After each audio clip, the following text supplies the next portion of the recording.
Halo Jebret Tim. Ada sesuatu yang lagi rame nih. Lu harus kasih dia kesempatan lagi. Di atas kertas lo semuanya harusnya menang. Ada bahasan yang paling ditunggu-tunggu.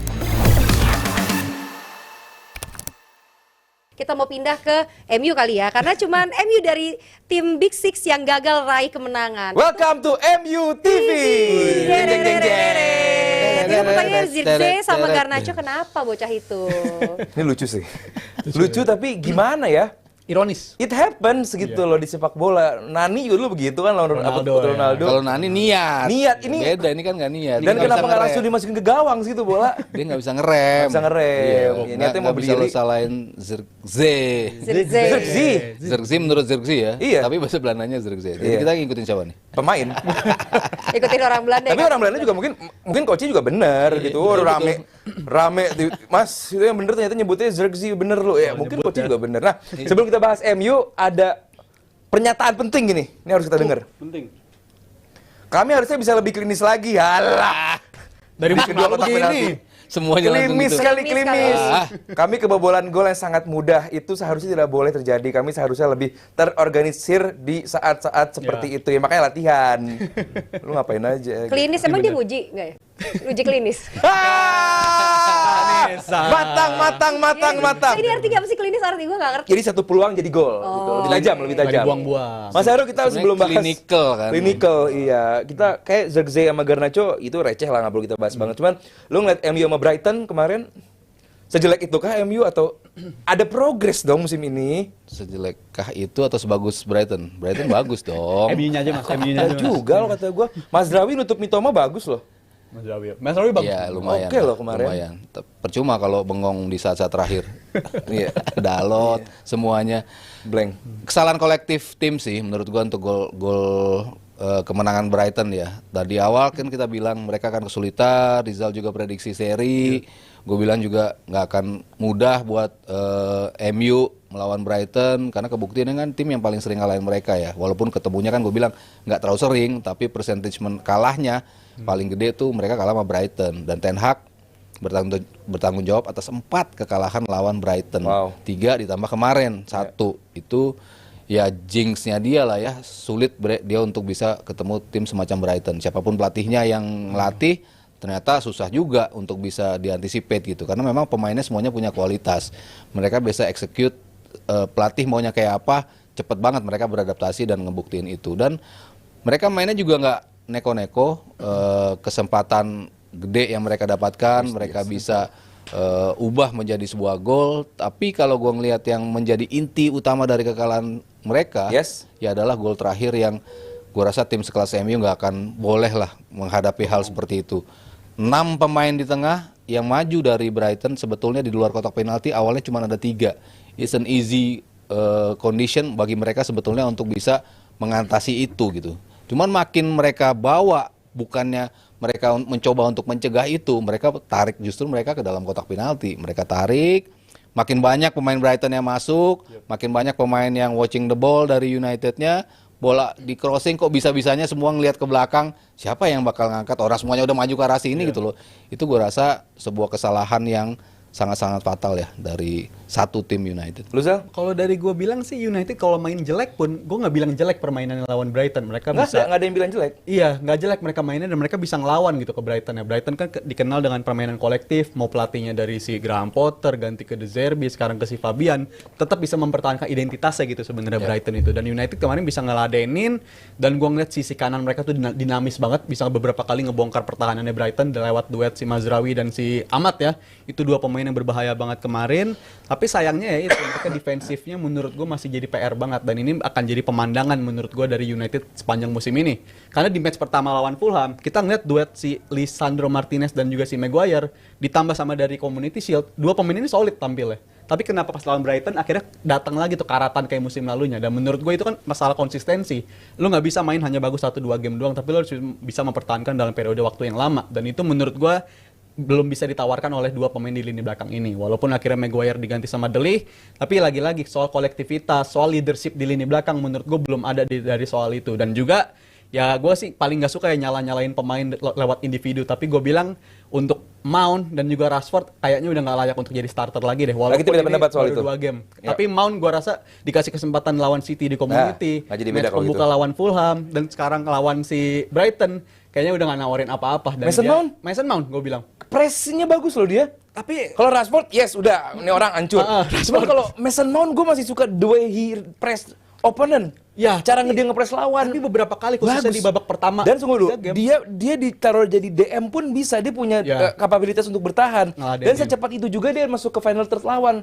Yap. Itu oke buat gue. Kalau Mason Mount lu anggap dia nggak menjadi layak jadi starter lagi, menarik. Kalau Rashford ya udahlah, dia nggak layak berseragam MU lagi gitu. Gue rasa beberapa momen Mount justru anonimus sih, dalam artian nggak terlihat dalam proses kolektivitas dalam sepertiga akhir lapangan. Beberapa kali justru bola juga mati di dia, dan itu menurut gue agak mengurangi momentum United dalam menyerang. Jadi gue rasa Mount udah cukup percobaan 3 game ini lawan City, Fulham, dan kemarin Brighton. Untuk next match ya MU butuh respon, dan gue rasa respon yang pertama harus dilakuin adalah Mount harus dicadangin dulu menurut gue. Diganti dengan Dia menyesuaikan. Zirkzee mungkin layak untuk starter menurut gue. Zirkzee mainin jadi starter, Bruno yang mundur, dan menurut gue itu langkah respon yang bagus sih kalau seandainya Ten Hag ngelakuin itu. Iya, Mas, kita sedikit taktikal nih. Musim lalu MU pakai 4-2-4 saat menyerang kayak menghadapi Brighton kemarin, saat menghadapi Brighton, Aston Villa, dan juga final Community Shield. Piala FA. Dan sukses semuanya 3-3-nya 4-2-4 gitu. Karena lu punya poros lewat Bruno Fernandes dan juga Amad Diallo waktu final waktu di Community Shield juga. Kenapa dua pemain ini justru paling cepat diganti sama Ten Hag? Apa yang lu lihat? Dan begitu diganti kan kelihatan MU Ya, drop. ya gue nggak ngerti juga ya kenapa dia harus mengganti dia. Cuman kan selalu Ten Hag kan punya apa ya, pertimbangan tersendiri lah untuk bisa merotasi pemain, untuk bisa mengganti satu sama mungkin menurut dia sudah posisi yang cukup aman buat membawa pulang poin dari Brighton. Gue nggak tahu apakah dia mau itu atau mau dia lebih bergambling untuk masukin pemain-pemain yang dia masukin di babak kedua. Tapi ya bukan masalah how mereka menyerang atau how the game-nya, tapi kan yang krusial adalah ya momen terakhir itu.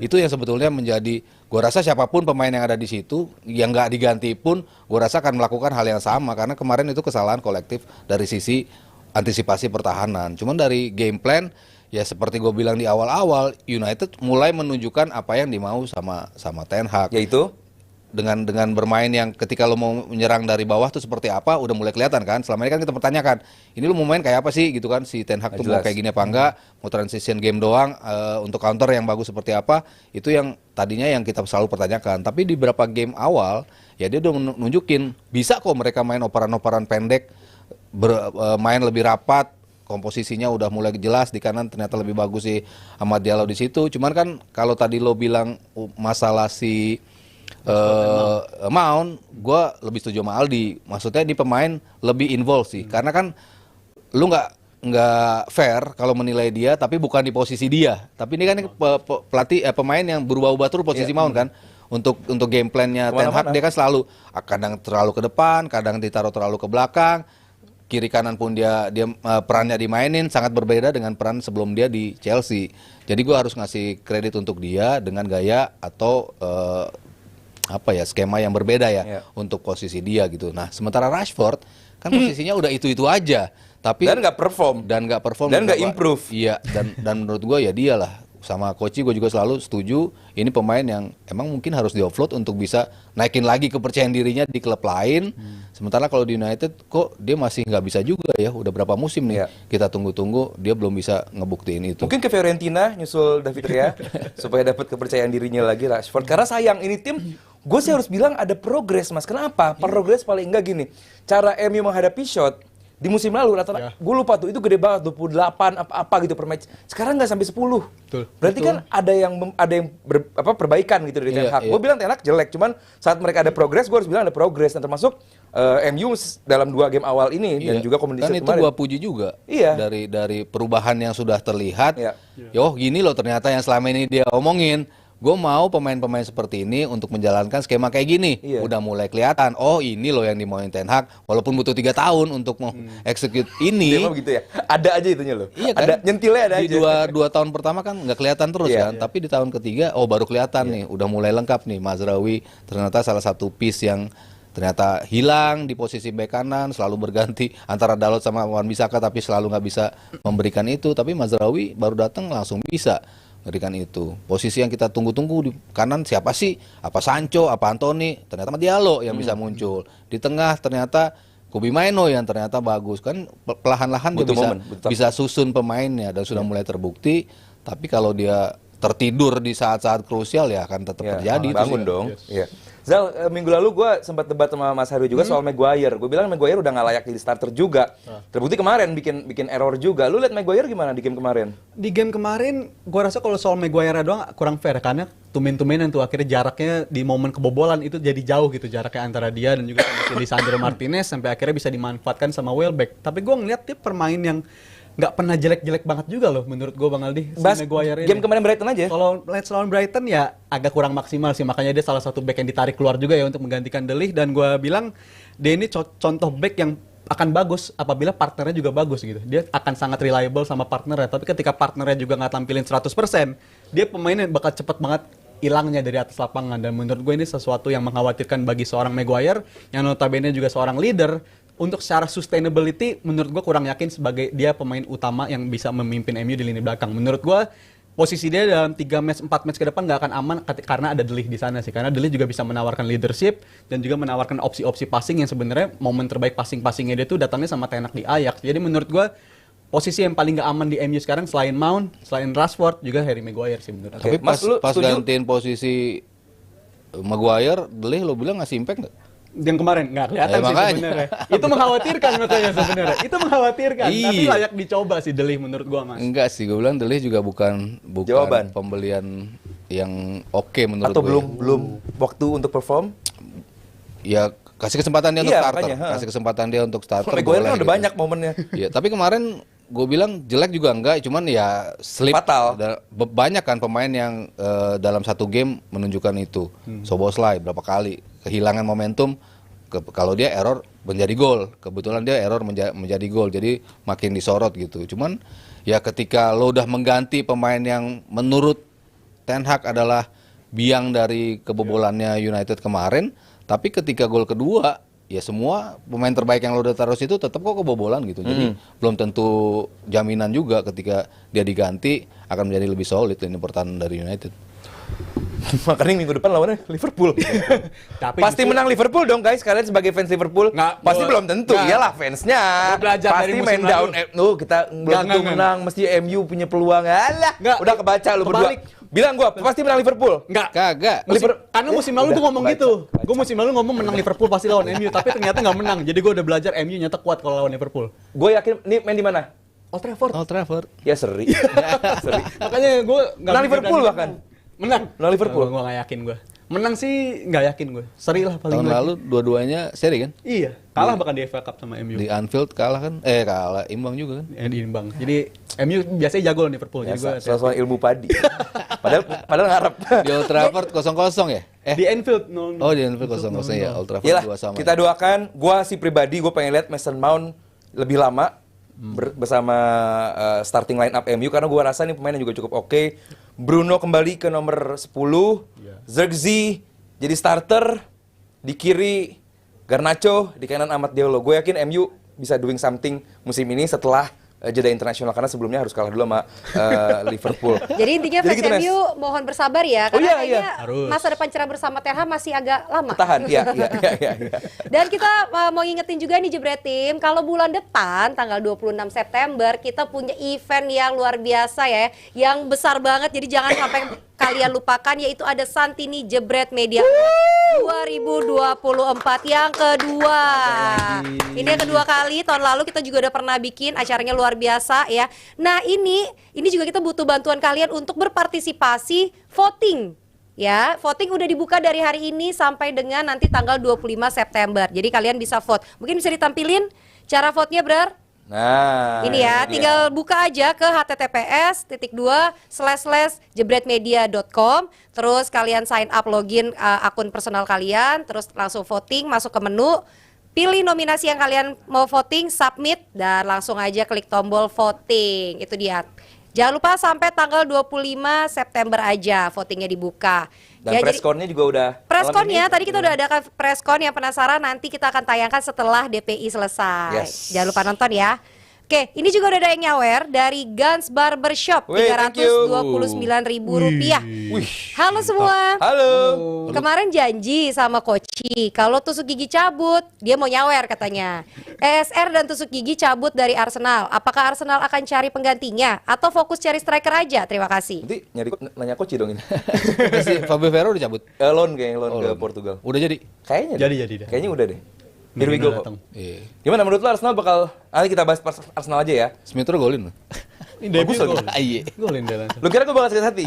Lu kira gue bakal sedih? Iya. Masih sayang ya. Iya. Sayang ya. Masih sayang. Mainnya kayak happy gitu ya Iya, mainnya. lepas. Sayang gitu. Udah punya chance baru lagi sama Alex Iwobi. Chance Waktu di Arsenal pula. Iya. pakai di situ. Oh iya dua-duanya Arsenal ya Iya, Alex golin. Iwobi.